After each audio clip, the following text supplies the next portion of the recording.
back to pre-season. He wants to play in the World Cup next summer. It's on him and his agent to find him a move.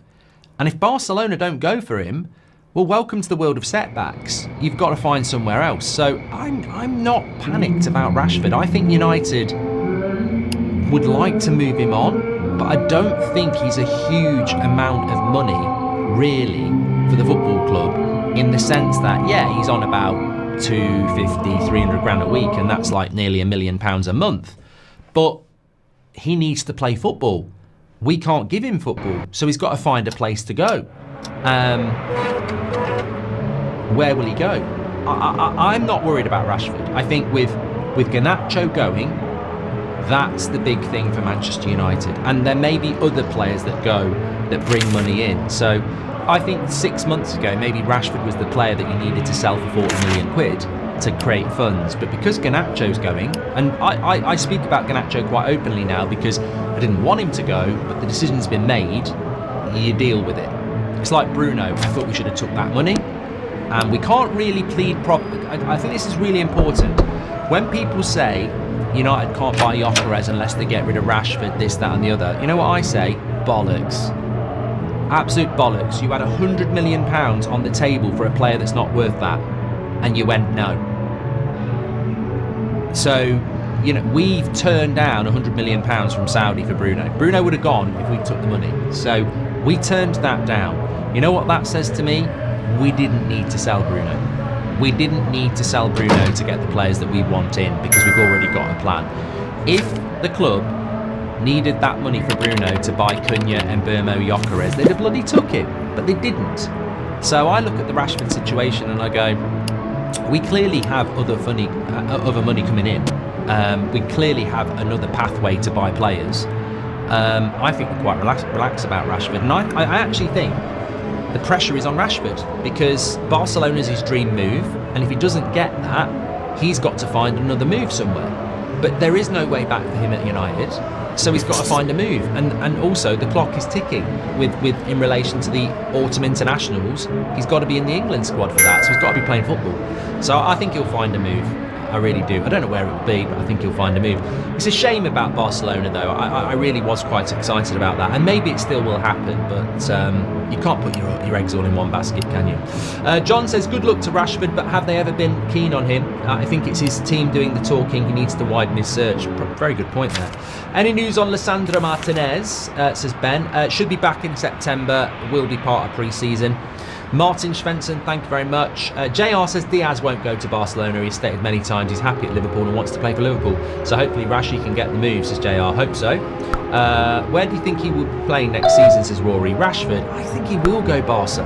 I do. I think it might take a bit of time, but I do. What are we going to do with Malacias? He's got a Liverpool. He'll go somewhere. It's not big money. He'll go. Gyökeres and Mbeumo is good for me. Goalkeeper is a must. Cannot endure Anon any more than the first 10 Premier League matches in the Premier League. We set the tone, in my opinion, says Seth for Ruben Amorim. Jack says, when are we going to start selling? It's all good being done, that one. Right, let me go back to Mbeumo then, because a lot of people talk about Mbeumo this morning. There is a delay. David Ornstein saying there could be some movement this week. Mike Keegan saying meant to be a quiet day for Manchester United today.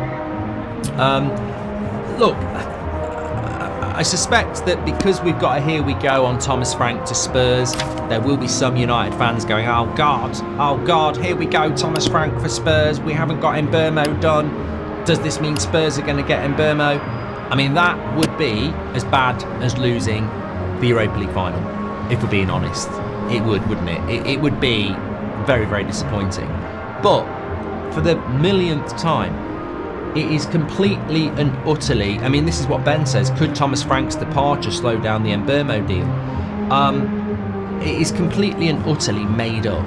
There is absolutely nothing out there about Manchester United holding this deal up, or Brentford holding this deal up, or Mbeumo holding this deal up because of Spurs and Thomas Frank. The reality is that Manchester United are very, very advanced on an Mbeumo deal. We have completed personal terms with the player, and we are now negotiating with Brentford, who are not in a mad rush to sell their best player, having just lost their manager. Brentford are a team that doesn't exist anymore in the sense of what we know. Next season, Brentford will be a completely and utterly different side. They may be in a relegation battle, they may be better, but they're not Thomas Frank's Brentford anymore. They're not this team that are, really difficult to beat, that had a really good home record, that, can score loads of goals. So Brentford are going to go through an identity crisis. It's not in their interest to keep this going till August, because their new manager is going to want money. And whoever their new manager is, it's not like they're waiting for the new manager to come in so that the new manager can try and convince Mbeumo to stay. The new manager's going to want to walk in with the Mbeumo money ready to go. So delay, yes, but not long delay. This is negotiations. The only delay here is Man United and Brentford forming a plan on how this deal will be constructed. We're talking instalments, we're talking add-ons, we're talking upfront fee. So I'm really not that worried about it. And you know me, I can have a moan with the best, but I'm really relaxed about everything around United at the moment, apart from one thing, which I'll tell you in a moment. But Mbeumo is advancing at a good pace. Gyökeres is moving in the right direction. Rashford needs to sort it out himself. And then you've got Garnacho, who there is a lot of interest in Garnacho. Fabrizio Romano, he's everywhere, isn't he? I saw him on DAZN last night doing another video. And look, obviously I know how it works. A lot of people will say he's just regurgitating the same thing again. But the point is, he made a comment about the future of Garnacho, and that comment basically was that he wants to stay in the Premier League. His priority is to stay in the Premier League. So I think that with Garnacho, that's the direct quote. Thank you. Someone in the chat just put it there. Fabrizio Romano, Garnacho's priority is to stay in England. What are your thoughts about that, by the way? We've heard it, we've seen it, but his priority is to stay in England. What are your thoughts on that? Genuinely, what are your thoughts on that? Because for me, I've always... Well, we told you the morning after the final he's 100% leaving, and you can guess where that came from, because it wasn't the club. And we were also told that Napoli under Conte really appeals, and that'll be done by the end of the month. And then now you're hearing about Premier League. And I'm wondering what's changed. Because for me, Garnacho is perfect to get out of England. I don't know what his obsession was. It's not like he's treated well in England. Like, there's a lot of people who don't like him here. The media don't like him. So I don't really get why he wants to stay here, other than an element of respect that maybe at 20 he looks at this league and goes, Italian league's a step backwards. I need to be tested in the most intense and quick league in the world. Maybe it's money as well. Maybe financially he knows he'll get more money here as well. We can't dismiss that. But I sort of respect it in a way, that his priority is to stay in England, because it just shows that maybe he doesn't want to wander off and be, in a league that's not as good. Maybe he's like, I want to prove you wrong here. I want to develop here. I want to earn the money here. I want to prove everybody wrong here. And I think you've got to respect that. It's so easy to go to Napoli in a league where he will cook. He will. The Italian... Mkhitaryan's still playing centre midfield in the Italian league. Guess what player's just gone to play in the Italian league at bloody 92? Modric. The Italian league is slow. It's slow. And as Christian said, it could be the World Cup factor as well if he's shining in the Premier League. So I respect the fact that Garnacho is now prioritising staying in this country, because it's the harder decision. Easier to go to play Napoli. The question is, where does he go? And I think the question is, if he wants to stay here, what do you think of that as a Man United fan? What does the Man United board think of that? And I've said this so many times, you can't have your cake and eat it. I'm a fan of Garnacho. I like Garnacho. I wish it wasn't ending this way, but I've got on with it. I deal with it. It's fine. There's people out there that don't like Garnacho, as we know. think he's shit, this, that and the other. We can't have our cake and eat it. You can't say, get rid of Garnacho, he's shit, this, that and the other, and then say, well, he's not going to a Premier League club. If you don't think he's good enough and you don't want him at this club, you can't then start going, but you're not going anywhere else. If we don't want him, you take the best option on the table, and let's say Arsenal want to give us 50 million with 15 million add-ons, and Napoli want to give us 40 million with 15 million add-ons, you take the 50. You take the money, don't you? So I don't think we can't be in a position where we kick a 20-year-old out of the club and then go, but you're not going to a Premier League club. I think that's almost a little bit it's a bit of a dictatorship, and we can't be like that. We're kicking him out of Man United. We have to accept that you can't destroy a player's career completely, and if a Premier League club comes in and he wants to go there, then I suppose what I'm trying to say is, if United are concerned about him going to a Premier League club and doing well, why are we letting him go in the first place? You're either totally confident that you're right to get rid of him and you don't care where he goes, or you don't do it. You can't go, we want to sell you but only to Italy. We're not selling you to a Premier League club. He's either good enough for the Premier League or he's not. And if he's good enough for the Premier League, then maybe we shouldn't be letting him go. I think if he wants to stay in the Premier League and there's a Premier League club that wants him, then you've got to let him go. As long as the only thing I would say about a Premier League club is that you've got to be financially recompensed. You can't let him go on the cheap. Which signing do you think will be the most transformative, says Jack? If we get a good goalkeeper, that could be transformative. If you get Gyökeres and he scores loads of goals, that could be transformative. But actually, I would also say, if you get people like Cunha in the number 10 position and have genuine creativity from there, that would be transformative. There's a few positions, really. Should we buy proven stars or invest in development of youth, says Eric? Do you think that buying players like Cunha will undermine our identity and ruin trust of potential generation talent from our academy? I completely do disagree with this, Eric. Maybe you're new to the show.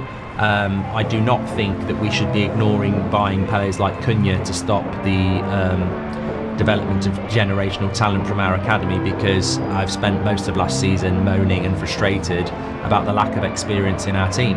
You can't just chuck kids in.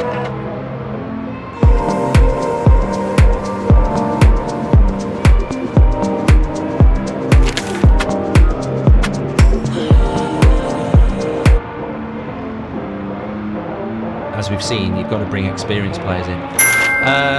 Calvert-Lewin's leaving, so Everton for Rashford, says Fez. Why is no one mentioning DeMarco or Grimaldo as a left midfielder would be perfect in this system, says William. Rashford and Sancho were the future once. Times move on brutally, says FWG. I'd say that we need 4 to 5 players so that we can realistically compete for a top 4 spot, says Spooky. I personally think after Mbeumo in the striker position, United will go for a goalkeeper and not sign anyone else unless the sales go smoothly, says Fola. Look, I actually think if you get Gyökeres, Mbeumo, Cunha and a goalkeeper, everything else, you still need more, but you sort of go, we've got enough to start the season with. Anders says, I think Rashford needs to realise he's not a Barcelona quality player. I'm seriously worried when United go quiet. Delays in purchasing and selling, says Slow Sports News. Having said that, it's only the 10th of June. When is your next Romano interview in United Stand? It's been a long time since I've seen you together, says Jude. Never say never, but yeah, not likely for a while. What are we doing with Tyrell Malacia? Well, we've done that. I want to bring this in. I still want to talk about Osimhen, of course, and I still want to talk about the Xerxes story too. But I want to bring this in because this is just a bit of news that's a little bit different. So, this was in the Mail this morning. Todd Boehly, Chelsea owner. Before Todd Boehly bought Chelsea, Sir Jim Ratcliffe made a last-minute attempt to hijack the deal. Ratcliffe called then Chelsea chairman Bruce Buck and requested an urgent meeting. During the meeting, he kept knocking on his chest and claiming to have a written offer in his pocket, a scene that contradicts other official offers contained in 140 pages of documents. He confirmed that his bid was entirely funded by British sources, but PAC told him that they had already chosen a preferred party. However, Sir Jim met with Rain later that morning and made a formal offer of 4.25 billion, matching other bids. But his late intervention upset the rest of the competitors, and as Buck had warned him, it came too late. The Boyle-Clear Lake alliance was confirmed as the winner of the deal. I think people are going to wander off on different things when they hear that, because I did as well. Some people are going to go, Chelsea fan, why has he bought Man United? You know what I thought? 4.25 billion? 4.25 billion? You've only put 1.5 into Man United. Where's the other bloody 3? Where's the 3 billion, Sir Jim? So that's what I thought about that. He wanted to buy Chelsea. We know he wanted to buy Chelsea. I think he tried to buy half of Barcelona. I'm not really that bothered about that. But what I am bothered about is the volume of money he was looking to invest into Chelsea.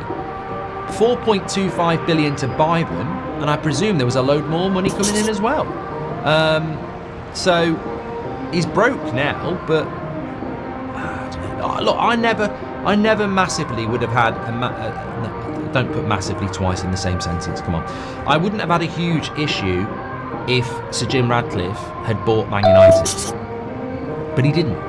He got into bed with the Glazers. That's my big problem. It's the fact that the Glazers are still here. Maybe Sir Jim Ratcliffe wouldn't be a bad owner if he owned the whole club. I just can't stand this Glazer relationship. That's my big issue. So, look, I thought it was quite interesting to bring in that he was desperately last minute trying to get hold of Chelsea. But we all know he tried to get over Chelsea. He's never bloody lied. He had his Chelsea season ticket. My problem is that he tried to buy all of Chelsea. And at United, he's just bought 20-30%, hasn't he? And it will always annoy me, always. Good morning, Mark. I have faith in the players we are looking at. I also have faith we will finish in the top 8 next season. Man United for life, says Wesley. Jack Fraser, your sacrificial lamb statement has stuck with me for a while. Do you believe any players have matched this yet? Look, the sacrificial lamb signing is the sacrificial lamb sale only works on maybe 2 or 3 players. So effectively what that means is you get rid of a major asset in the hope that although it will hurt, in the long term it will be better for you. So for example, Bruno Fernandes would have been a sacrificial lamb in the sense that our best player, our captain, gets sold for the greater good. I don't think anybody would deny that Bruno's our best player and captain, but some of us looked at it and went, I don't really think he suits the system that much. He's not 25, he's 31, and that amount of money could be spent so much better. So that would be it. I don't think there's another sacrificial. I don't think Garnacho's a sacrificial lamb. I think Garnacho's what Chelsea do. And there we go again. Man United's obsession with Chelsea. There isn't. Remember I told you that at the start of April. I know a few people who work at United, and I've been told it twice, to be fair. There seems to be an obsession with Chelsea at Manchester United. Now, I don't know whether that's because Favel got sacked by them. I don't know whether it's because Sir Jim tried to buy them, but we definitely do have a bit of an obsession with Chelsea. And the Garnacho thing and the Mainoo thing is Chelsea driven. I think there was an article in the paper at the weekend that United are trying to model themselves on Chelsea. We shouldn't be trying to model ourselves on Chelsea, by the way. There are better clubs to model ourselves on than Chelsea. I quite like the way Liverpool do it. If Man City haven't cheated, I quite like the way Man City do it. I prefer Arsenal, the way they do it. Chelsea, I don't like the way Chelsea do it. Chelsea basically buy loads of young players and will sell any young player for pure profit to balance the books. If you look at Chelsea over the last 3 years, FFP-wise, it's really good.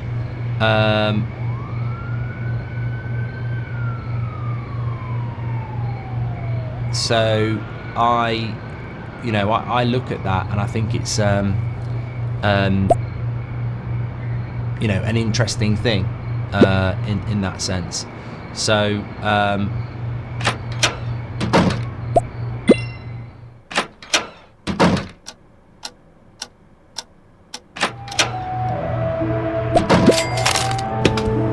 That would be good. Wasn't Rashford sacrificial to send a message, says Glency. Martin Svensson, welcome to Members Club. I have a faith in the players. We done that from Wesley. Selling Garnacho to an English rival means we can demand a higher fee. I'd still prefer it to go aboard, says Wilco. Yeah, there is a financial benefit to that. Since when have we ever sold to rivals, says Nicholas. And hi, Mark. It's a new world, Nicholas. That's what I'm trying to say there. I think that Sir Jim Radcliffe, we saw this back in January. He wants to implement a Chelsea strategy of selling young players for profit. Look at what Chelsea did with Conor Gallagher. It upset a lot of Chelsea fans, but now they'll be used to it. He wants to implement that in because in the football game at the moment, it's a very good way to make money. Hi Mark, which sign do you think will be the most done? That one from Jack. Okay, let's move on. I want to talk about a story that's come in from. Where's it coming from?